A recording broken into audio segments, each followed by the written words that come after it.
Vault Veritas SCP Files.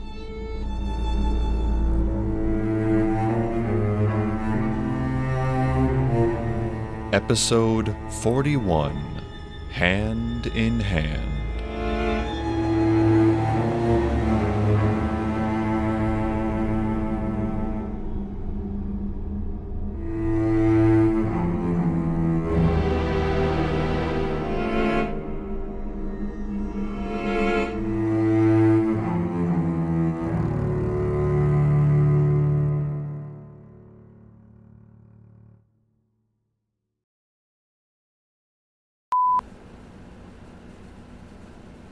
Incident Report 3709-2. Second known incident report involving SCP-3709, colloquially known as Intended Purpose. Object Class: Safe. Risk Assessment Level: Low. Reported by D13009, also known as Mitch Wright. Report made July 19th, 2021. So this is it, yeah? Just this one report to make and then that's it? No harm done and we can forget this whole thing ever happened? Ralph and I were so worried about all the consequences, and this is all that happens. Thank you, seriously, for not pushing this further. No terminations, and thank God, no separation. Ralph's my buddy. He's the only guy who makes this place worthwhile. We're on one of the maintenance teams, see? We're the ones checking that all the doors close and latch like they're supposed to. Patching up cracks in the lockers, fixing busted wiring, sealing leaks. Stuff no one ever notices until it goes wrong. We're basically the main reason breaches don't happen more often. Oh, sure, all the credit goes to the big shots designing protocols and containment chambers, but none ever goes to folks like us who keep this place from literally crumbling around you. You want to know the absolute worst chamber to maintain? Like, the one that makes you question every life choice that led to you being locked away here? It's that SCP-106 guy. The old man, they call him. He corrodes his lead-lined steel container constantly. Every single day. We have to inspect the outer layer of that box, cut out the damaged parts, weld in new ones. The whole chamber's basically a Frankenstein monstrosity at this point. A patchwork nightmare of warped, twisted metal. It looks like the world's ugliest art installation, and it's so tedious. So one day, Ralph gets this brilliant idea. What if we used SCP-3709? He says. Just to speed things up a bit, you know? Our supervisors don't care that we spend 2 hours every few days patching that box. But to us, it gets real boring after a while. And then you hear about this fancy stapler. A stapler that can instantly and permanently attach anything to anything else. And you start thinking, maybe we could save a little time, cut a few corners, just a little. So Ralph and I hatched the most genius, foolproof plan. Wait until no one was watching. Which, in hindsight, wasn't foolproof at all, because there's a camera literally staring at the lockers. Ralph, ever the mastermind, says, "Don't worry, I'll distract it." He proceeds to wave a clipboard around and loudly talk about routine inspections, while I crouch behind him, fumbling with the lock like I have any idea how to pick it. Turns out, the lock was so simple and so old that it opened when I jabbed at it too hard. And suddenly I'm holding SCP-3709 while Ralph's arguing about paperwork with a camera that has no voice detection capability and probably isn't even manned. So honestly, smoothest heist of my life.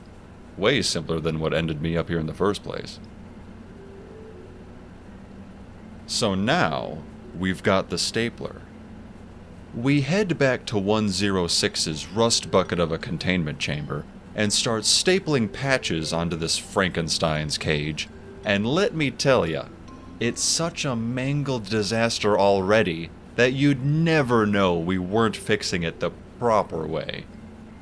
Seriously, we could have stapled cardboard in there and no one would notice. It's looking just like it always does, hideous but functional, and we're thinking, great, we're geniuses. 20 minutes, job done, nobody's the wiser. Perfect fix. Well, almost perfect. We take a step back, admiring our handiwork, already patting ourselves on the back. Ralph's holding the stapler, and I'm thinking about all the other time-saving hacks this thing could help with.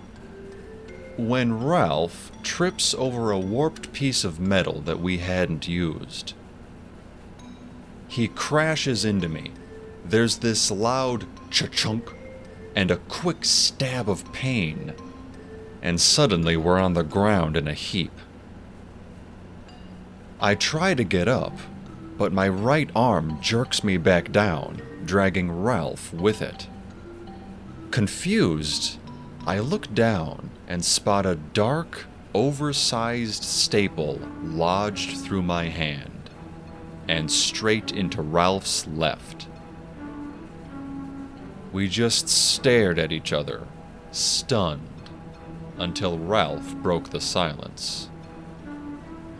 Well, that's not good. A few quick, painful tugs confirmed it. The staple was permanent.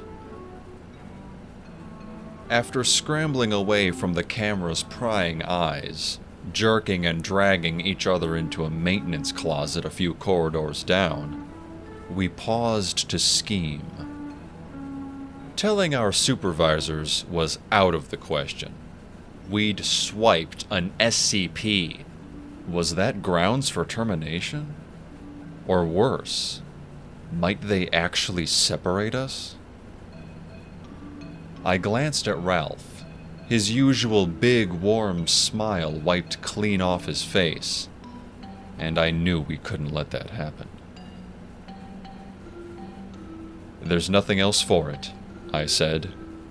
We'll just have to make do like this and keep it hidden until we figure out how to fix it ourselves. Ralph managed a weak grin. Hey, we've been figuratively joined at the hip for 6 years already. What's some literal hand-holding between friends? The first major test of our new, situation came almost immediately.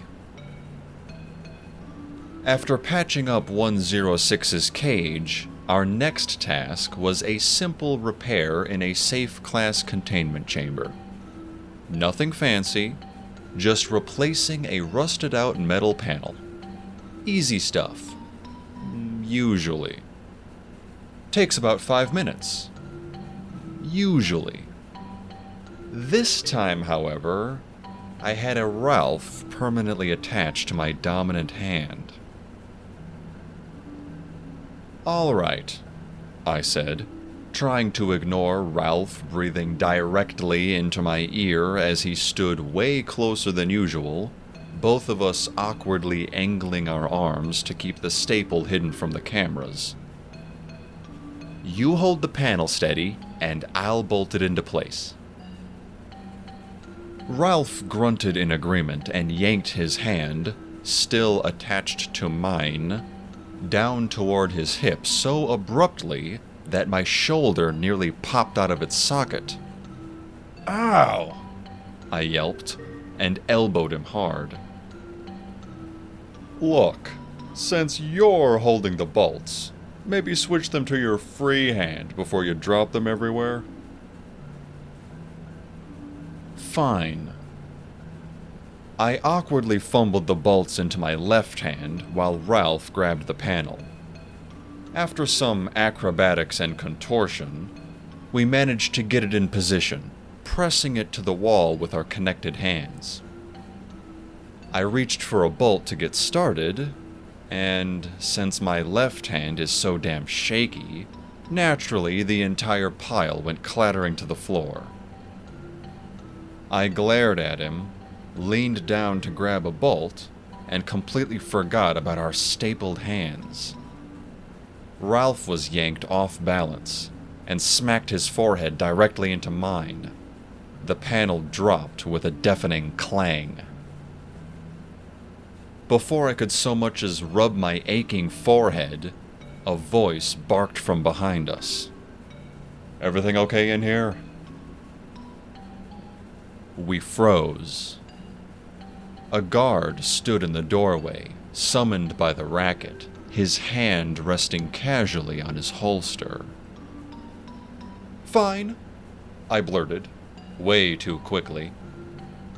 In my panic, I yanked our joined hands behind my back, pulling Ralph into me again like a human yo-yo. Just getting started. You know how it is." The guard raised an eyebrow, his eyes scanning the dropped bolts and panel, and then finally resting them on us, sitting there, tangled up in each other and grinning like madmen. Finally, he shrugged. "Yeah, well, hurry it up. This chamber's got an inspection in an hour." We waited until he was gone, then turned back to the panel. "Okay," I sighed, picking up a bolt. "We can do this. We just have to keep it together." Literally. Once that ordeal was over, we enjoyed a leisurely lunch in the canteen. Just kidding. It was a total disaster. We sat at a corner table for privacy, our hands jammed up under the tabletop to keep them out of sight. Unsurprisingly, that made everything else way harder. We took turns holding our own platters stable while the other tried to cut one-handedly at our slabs of what was probably meant to be meatloaf. On his turn, Ralph ended up sliding the whole thing off his platter and right into my lap. I scrambled to clean up, but I pulled on us a little too hard and caused his elbow to go careening into his drink, sending it splashing across the table. In the commotion, my tray flipped as well, dumping the rest of my food onto both of us, and we ended up sitting in miserable silence, dripping gravy and clumps of mashed potatoes. You know," Ralph said at last, "I would have preferred to eat my food, not wear it." After that, it was repair duty again. This time, we needed to fix a stuck containment door. You can imagine my face when I realized I needed to adjust the torque, which required a wrench. "This would be so simple if I wasn't attached to you," I muttered, gripping the wrench awkwardly in my left hand while Ralph held the doorframe steady. "It's not my fault you're left-handed now," he answered. I had the thought that it was, actually, kind of his fault as I started to work the wrench. Each turn made the bolt tighter, but with my offhand, the movements were jerky, and Ralph ended up absorbing the force of every move. "Can you stop yanking me around like a rag doll?" "Maybe if you'd stop pulling against me," I yelled back. We both yanked each other angrily at the same time, sending the wrench clattering to the floor and slamming the door shut in the process. The loud clang echoed down the corridor, and I groaned as I realized the door was not about to just open back up again. Perfect. We'd made it worse. At the end of the awful day of yanking, the staple had torn up our hands something fierce. Small trickles of blood oozed from the entry point of the metal, and our hands were red and swollen. But our woes were far from over. For now, we had to navigate the art of sleeping in our shared cell, which had a bunk bed, me on the top and Ralph on the bottom. "Stop moving," he hissed below me as I shifted, trying to find a position that didn't feel like my shoulder was being yanked out of its socket.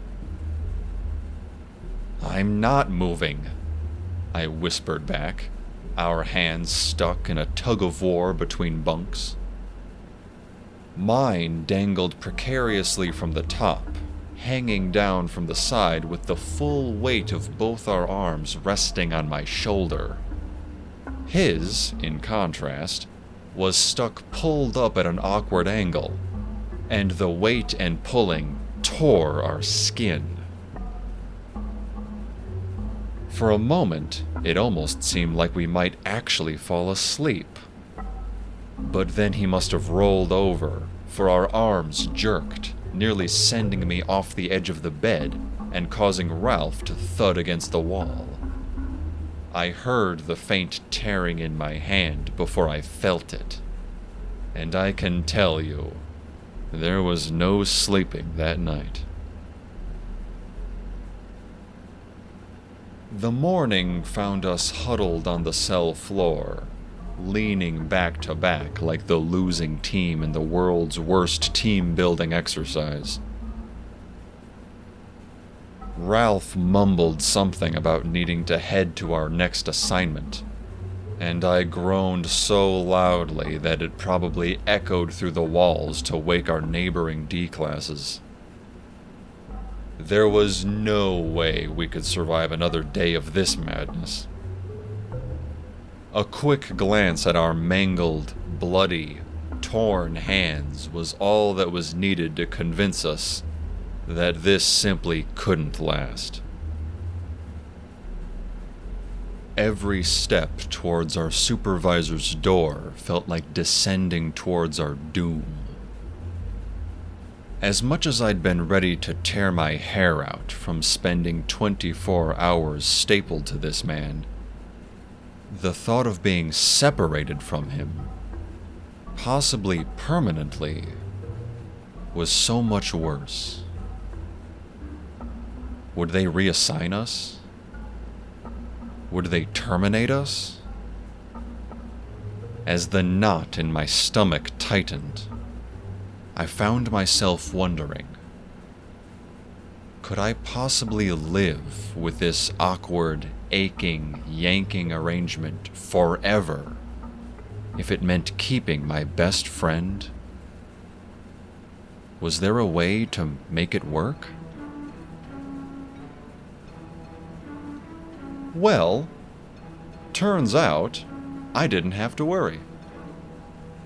Our supervisor took one look at our predicament and burst into such a rolling peal of laughter that it must have lasted a good 5 minutes. By the time she finally caught her breath, Ralph and I were both red-faced with embarrassment. Wiping tears from her eyes and wheezing with breathlessness, she finally asked us whether we had even considered going back to the scene of our grand heist for the stapler remover. The blood drained from my face. There's a remover? She pulled up the security footage of our amazing caper, giggling again as she watched the figure of Ralph waving around his clipboard in total silence, and pointed at a shelf right above where the stapler had been sitting.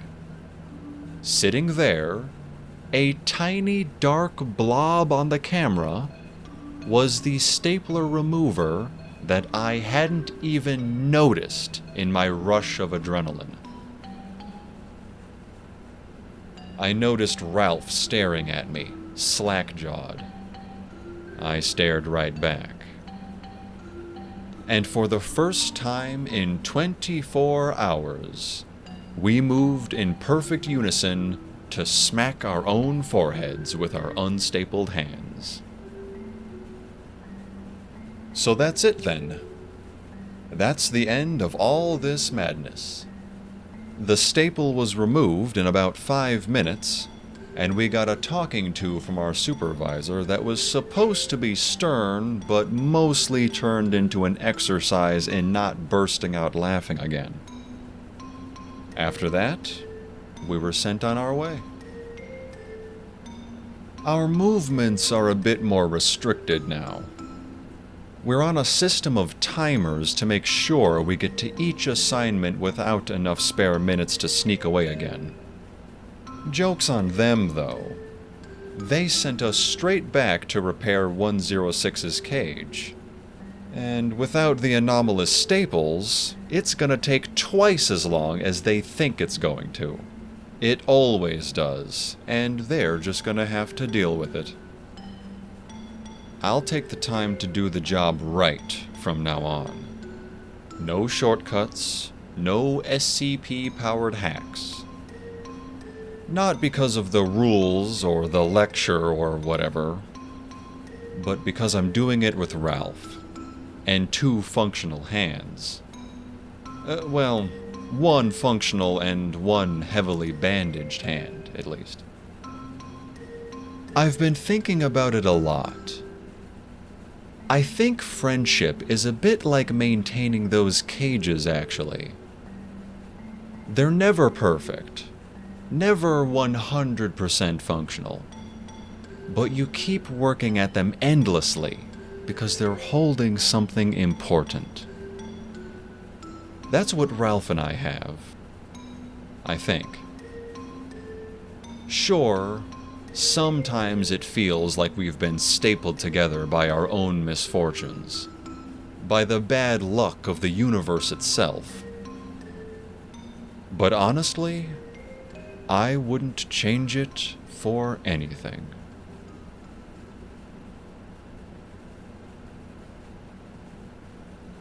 Phew. That was an almost pleasant report to return to. I didn't even intend it to be that way. I just picked at random from the pile. Niall's taken time off with Merryweather, so he hasn't been leaving me reports anymore. And now that Seth is stirring up trouble, Miranda has her hands full and has mostly been leaving me to my own devices. She didn't even ask for this report. She had us all take some time off to recover instead. It kind of worked out. Seth was in the office inspecting the scene for days after the raid. And then, of course, the light and the bullet holes needed to be repaired. I'm back a few days earlier than requested. I don't know. I guess I got bored just hanging around the site. And this way, I can say I'm working whenever Seth stops me to ask whatever new questions he's conjured up. It feels good to be working again. Everyone else had lives to return to out there, and I'm just waiting around still. Without this work, without the reports, I don't really know what to do. I really liked this one with Mitch and Ralph. I hope they're still together, still the best of friends. It makes a huge difference in a place like this. Even stapled together, they found a way to keep laughing. Maybe that's what I'm missing right now. Someone to share the aftermath of all this mess with. I can't wait for Niall and Mary to come back. I miss them. It's funny, really. In a world full of anomalies, it's the little connections that hold us together.